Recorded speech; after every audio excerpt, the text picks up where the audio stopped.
मरियम अपने कमरे की खिड़की से बहुत देर से उर्वा को लॉन में बैठे देख रही थी। उसने हमेशा उर्वा को हर वक्त घर में हंसते मुस्कुराते सबसे लाड उठवाते देखा था। उसने कभी ख्वाब में भी नहीं सोचा था कि इतनी अच्छी और प्यारी लड़की, जो हर वक्त अपनी शरारतों और खिलखिलाहटों से सबके चेहरे पर मुस्कुराहट लेकर आती थी, आज वही लड़की यूं उदासी की तस्वीर बनी हुई थी। उर्वा को देखकर हर वक्त मरियम को दुख होता था। उसने उर्वा और अमल को हमेशा अपनी छोटी बहनों की तरह समझा था। उर्वा ने भी हमेशा उसकी मोहब्बत और खलूस की कदर की थी, मगर अमल तो जब से उसकी शादी हुई वो पहले जैसे ना तो अब उसके साथ अपनी बातें शेयर करती थी और ना ही ढंग से बात करती थी, बल्कि दूर दूर रहती थी। कई बार मरियम ने कोशिश की कि अमल से खुलकर बात करे।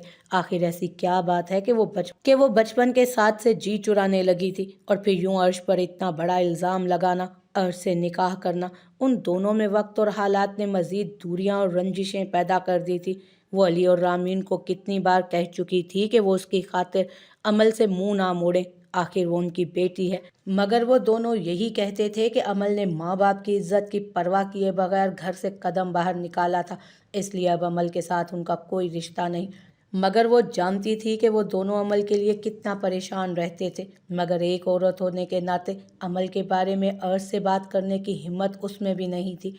एक दो बार उसने अर्श से कहा था कि वो अमल को मामा बाबा से मिलवाने ले आए, मगर अर्श ने उसे अमल के मुतालिक किसी किस्म की भी बात करने से सख्ती से मना कर दिया था, और उसके बाद वो भी बेबस हो चुकी थी।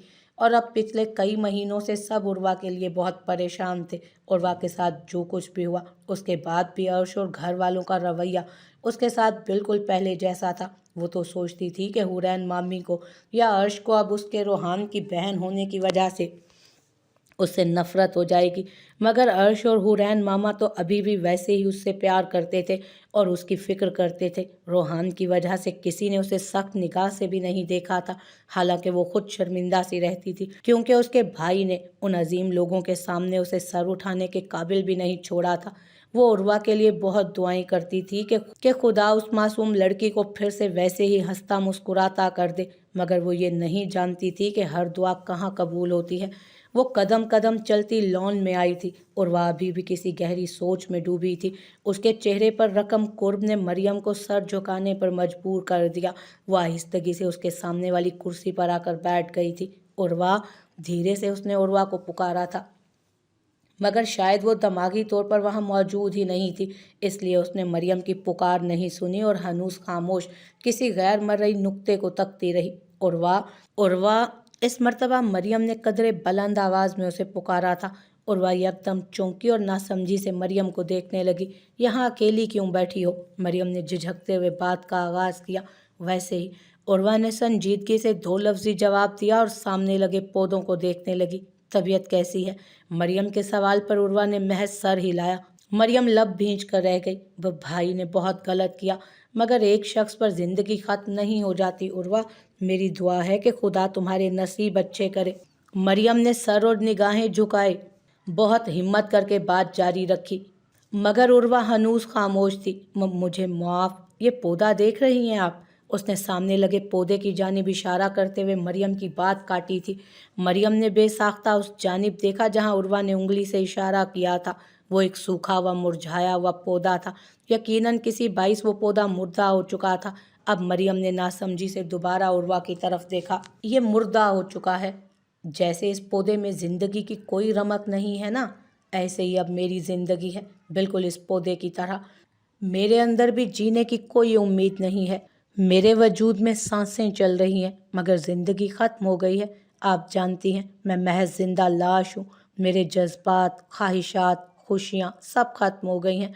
मैं अंदर से खोखली हो गई हूँ। बस ये सांसों का खेल चल रहा है। ज़िंदगी वहीं रुक गई है। उसके लहजे में कई ख्वाब टूटने की किरचियाँ थी। मरियम ने अपनी आंखों में आई नमी को पोंछा और उर्वा के चेहरे को देखने लगी, जिसकी शादाबी मांद पड़ गई थी, बल्कि चेहरे पर कई नीले निशान, पेशानी पर पुराने जख्मों के निशानात वाजे थे। उर्वा, तुम अपनी स्टडी कंटिन्यू करो ना, इस तरह तुम्हारा ध्यान भी बढ़ जाएगा और फिर 4 साल बाद शाह हवेली में एक और डॉक्टर का इजाफा हो जाएगा। मरियम ने बात का रुख बदला था और आंखों में नमी लिए हल्के फुल्के अंदाज में बोली थी। उसकी बात पर उर्वा तल्खी से मुस्कुराई। अब मेरे लिए पढ़ाई बहुत मुश्किल है। उर्वा की आवाज़ में नमी थी। ऐसे क्यों बोल रही हो उर्वा? मरियम परेशान सी हुई। मेडिकल पढ़ने के लिए दिमाग का सही होना बहुत ज़रूरी है, और अब मेरा दिमाग ठीक नहीं है। अब मुझे समझ नहीं आता कि मैं क्या बोल रही थी या कहाँ बैठी हूँ, कैसे आई हूँ यहाँ। दिमाग बिल्कुल सुन्न हो जाता है।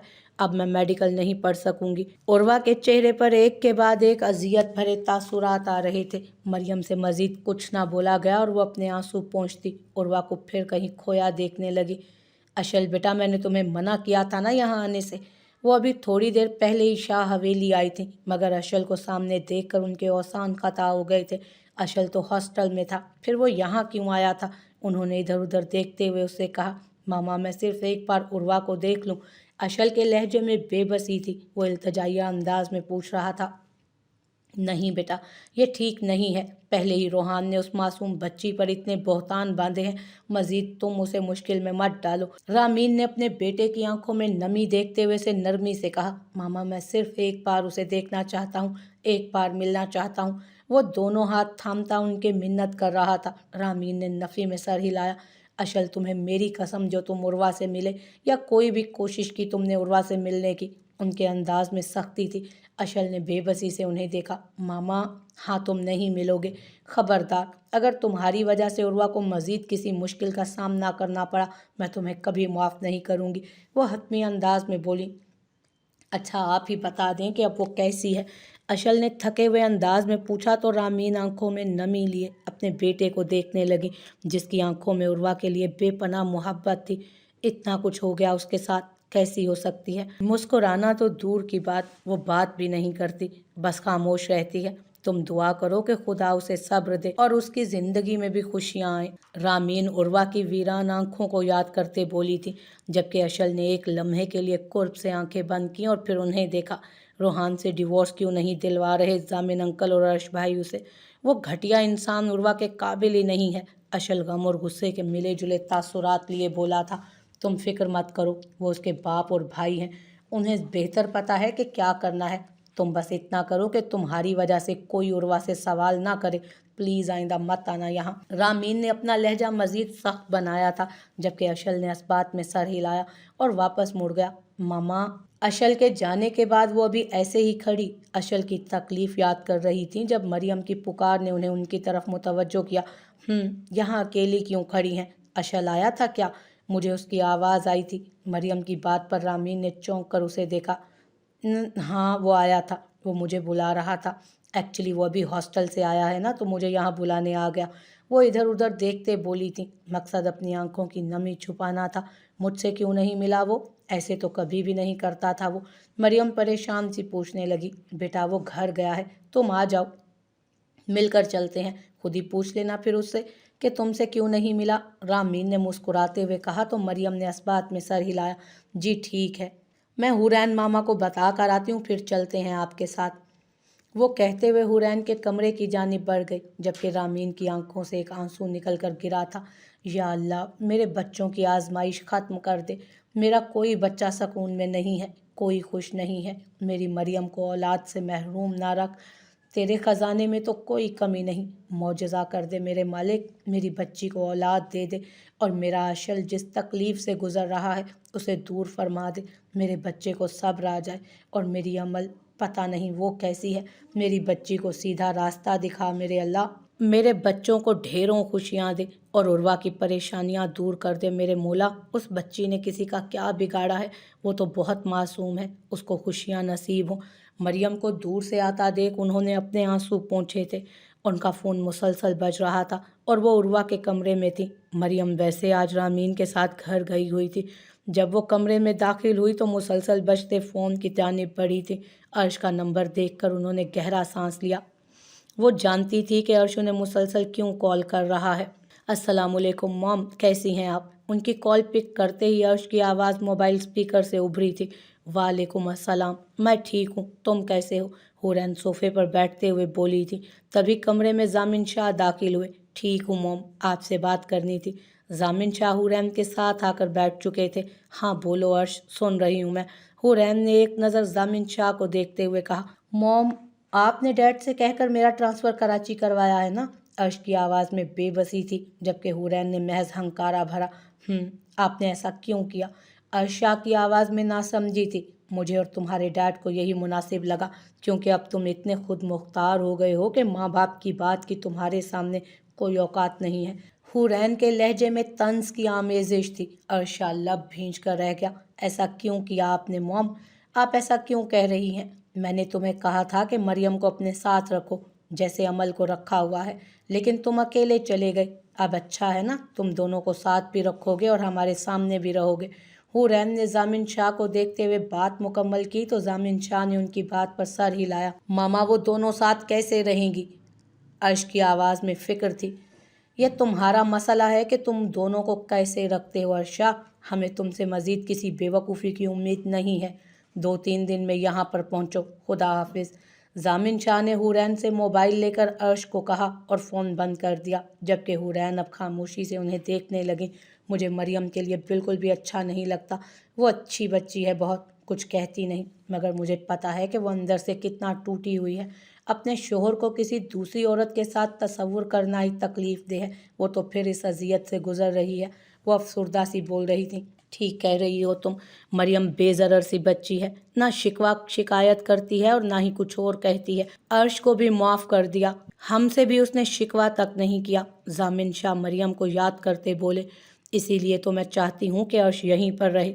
जब अर्श यहाँ होता है तो मरियम कम अज़ कम खुश तो रहती है, और फिर अर्श भी सुकून में रहेगा। वहाँ होता है तो यहाँ की टेंशन रहती है उसे, यहाँ होता है तो जाने की फ़िक्र। वो सरदा भरते बोली, अच्छा है, अमल यहाँ आ जाएगी तो अली और रामीन के भी दिल को करार आ जाएगा। जामिन शाह की बात पर हुरैन ने इत्तफाक किया, क्योंकि वो अली और रामीन का दुख समझते थे। वो दोनों अमल से नाराज़ ज़रूर हैं, मगर अमल औलाद है उनकी, फ़िक्र तो होती है ना उसकी। और फिर इतने महीने काफ़ी होते हैं सज़ा के लिए। हुरैन संजीदगी से गोया हुई थी। जाहिर है माँ बाप को अपनी औलाद पर मान होता है। जब यही औलाद माँ बाप का मान तोड़ती है तो दुख होता है, मगर फिर भी औलाद तो औलाद होती है ना। जामिन शाह भी उनकी बात से मुत्तफिक होते हुए बोले, जामिन, शायद आहिस्ता आहिस्ता सब ठीक हो जाएगा, मगर मेरी बेटी की ज़िंदगी कब ठीक होगी? जामिन, शायद आहिस्ता आहिस्ता सब ठीक हो जाएगा, मगर मेरी बेटी की ज़िंदगी कब ठीक होगी? उसकी आंखों की वीरानी कब ख़त्म होगी? चंद लम्हों बाद हुरैन की भर्राई आवाज़ ने जामिन शाह को मुतवज्जो किया। ना वो हंसती है और ना ज़्यादा बात करती है, सारा दिन खामोश रहती है। जामिन, मेरी बेटी ऐसी तो बिल्कुल ना थी। वो सिसक कर जामिन शाह की तरफ गोया हुई तो उन्होंने उन्हें खुद से लगा लिया और अपनी आंखों की नमी छुपाने लगे। वो अभी अपने कमरे में सोने की गर्ज से आई थी। अरशाज गैर मामूली तौर पर घर जल्दी आ गया था, मगर आते ही कमरे में बंद हो गया था। उसके तासुरात से वो काफ़ी गुस्से में लगा था उसको, इसीलिए कोशिश के बावजूद वो उसे खाने के लिए बुलाने की हिम्मत नहीं कर सकी थी। मगर अभी उसे कमरे में आए कुछ ही देर गुजरी थी जब दरवाज़ा ज़ोर से बजने लगा। वो फ़ौरन बेड से उतरी। दिल में खौफ महसूस हुआ, क्योंकि घर में उसके और अर्श के अलावा कोई ना था। जी, डरते डरते उसने दरवाज़ा खोला था। अर्श को सामने देखकर उसे यकगुना सुकून भी हुआ था। अपना सामान पैक कर लो, कल हम हवेली जा रहे हैं। वो उस पर हुक्म सादिर करता वापस मुड़ गया, जबकि अमल हैरत से उसकी पुश्त देखती रह गई। इसका मतलब मैं मामा बाबा से मिलूंगी? बुड़बुड़ाते हुए वो मुस्कुराई थी। मगर आज इन्हें यह ख्याल कैसे आ गया कि मुझे भी हवेली लेकर जाना है? पुरसोच अंदाज में बुड़बुड़ाते उसने दरवाज़ा बंद किया, जबकि अर्श शाह इतने सर्द मौसम में रात के उस पहर लॉन की जानिब बढ़ा था। उसे यही फिक्र लग गई थी कि मरियम को किस तरह ये बात बताएगा कि वो अमल को साथ ला रहा है। मरियम को बहुत दुख होगा, वो सोचते हुए बुड़बुड़ाया था। वहाँ अमल को अपने साथ कैसे बर्दाश्त करूँगा मैं? उफ, अल्लाह पाक मेरी मदद करें। मैं मज़ीद ना अपने माँ बाप को दुख देना चाहता हूँ और ना मरियम और अमल को। या अल्लाह मुझे सब्र दें। वह आसमान की जानिब देखते हुए बोला, जाने आगे उसे और कौन सी मुश्किलात का सामना करना था। अभी वो दोनों एयरपोर्ट जाने के लिए निकले थे। अर्शा का स्पार्ट चेहरा अमल को परेशान कर रहा था। 2 दिन से वो बहुत ज़्यादा खामोश था। पहले तो फिर तंज ही सही, कम अज़ कम बात तो करता था, मगर 2 दिन से तो उसकी जानिब देख भी नहीं रहा था।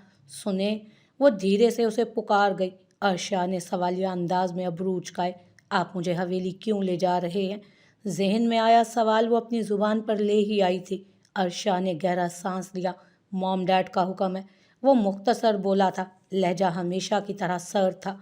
वो मरियम या किसी और घर वालों से जब बात करता तो कैसे नरमी और प्यार से करता था, मगर उससे बात करते हुए उसके लहजे में बेजारी اور سرد پن شامل ہو جاتا تھا۔ یہ بات اب عمل کو شدید اذیت پہنچاتی تھی۔ آپ مجھ سے ایسے بات کیوں کرتے ہیں؟ وہ رخ عرش شاہ کی جانب کرتی روندھی ہوئی آواز میں بولی تھی۔ دیکھو، میں اس وقت بحث کے موڈ میں نہیں ہوں، اس لیے خاموش بیٹھی رہو۔ وہ بنا اس کی جانب دیکھے بولا۔ عمل نے سیاہ سن گلاسز کے پار اس کی آنکھوں میں اپنے لیے واضح بیزاری دیکھی تھی۔ کیا ہم دونوں کے درمیان سب ٹھیک نہیں ہو سکتا؟ وہ سراپا سوال تھی، جبکہ عرش شاہ تلخی سے مسکرایا۔ اس بات کا مطلب ہے کہ تم چاہتی ہو کہ ہمارا رشتہ ٹھیک ہو جائے؟ عرش نے تصدیق چاہی۔ عمل نے اس بات میں سر ہلایا تو عرش شاہ نے ویران سڑک کے ایک طرف گاڑی روکی اور عمل کی سمت رخ کیا، جو آنکھوں میں نمی لیے اسی کو ہی دیکھ رہی تھی۔ گہرے نیلے رنگ کے جوڑے پر نیلی ہی شال سے وہ خود کو لپیٹے ہوئے تھی، چہرے پر تھکان اور ملائمت تھی۔ تم جانتی ہو تم کیا کہہ رہی ہو؟ حالانکہ تم یہ بھی جانتی ہو کہ میرے دل میں مریم کے علاوہ کسی کے لیے کوئی جگہ نہیں ہے، اور جو بیوی دل پر قابض نہ ہو سکے وہ فقط ایک سمجھوتا ہوتی ہے، جبکہ میں چاہتا ہوں کہ اب تمہاری سزا ختم ہو جائے۔ لہجہ ہنوز سر تھا۔ کیا مطلب ہے اس بات کا؟ عمل نے ناسمجھی سے پوچھا تھا۔ مطلب یہ کہ میری زندگی میں تمہاری کوئی گنجائش نہیں، تم مجھے چھوڑ سکتی ہو، یہ فیصلہ میں نے تم پر چھوڑا۔ عرش شاہ کے الفاظ نے عمل کو دکھ پہنچایا۔ میں جانتی ہوں میں نے آپ پر الزام لگایا، مریم کو آپ سے الگ کرنا چاہا کیونکہ میں آپ سے اور آپ کے بابا سے نفرت کرتی تھی۔ عمل نے سر جھکا کر اپنی غلطیوں کا اعتراف کرنا شروع کیا تو عرش کے ماتھے پر مزید بل پڑے۔ مجھ سے اور بابا سے کیوں نفرت تھی تمہیں؟ عرش کا لہجہ سرسراتا ہوا تھا۔ کیونکہ آپ کے بابا نے حورین خالہ اور میری ماما کو دربدر کیا تھا۔ میری نانو اور نانو ان کی وجہ سے مرے تھے، اور حورین خالہ کے ساتھ اتنا برا کیا۔ مجھے ان کی وجہ سے آپ کی ساری فیملی سے نفرت تھی۔ مگر اب کیا عمل بی بی؟ تو اب تم مجھ سے طلاق نہ لے کر کون سا انتقام لینا چاہتی ہو؟ عرش شاہ کی دھاڑتی آواز نے عمل کے وجود میں کپ کپی طاری کر دی۔ ایسی بات نہیں ہے، میری اب ایسی کوئی نیت نہیں۔ وہ سر جھکائے ہوئے تھی۔ پھر کیسی بات ہے؟ آج تم مجھے بتا ہی دو، چاہتی کیا ہو تم؟ عرش شاہ کی آواز میں ابھی بھی سختی تھی۔ آپ مریم سے بہت محبت کرتے ہیں، اور مریم سے جدائی آپ سے برداشت نہیں ہونی تھی۔ بس آپ کی بربادی، مطلب آپ کے بابا کی بربادی۔ عمل ہمت کرتے ہوئے آج عرش شاہ کو سب بتا تو گئی، مگر عرش سے پڑنے والے تھپڑ نے اس کی زبان بند کروا دی تھی۔ تھپڑ اتنا زوردار تھا کہ وہ ایک طرف لڑک گئی۔ تم کتنا گرا ہوا سوچتی ہو عمل، میں یہ پہلے سے جانتا تھا، مگر بے خوف ہو کر اپنے کارنامے بیان کرتے ہوئے تمہیں شرم نہیں آ رہی؟ وہ عمل کا جھکا سر دیکھ کر غرایا تھا۔ چند ساتوں بعد عمل نے جب اپنا سر اوپر کیا تو عرش کو اس کا سرخ چہرہ اور ہونٹ کے پاس سے نکلتا خون دیکھ کر شدید ندامت ہوئی تھی۔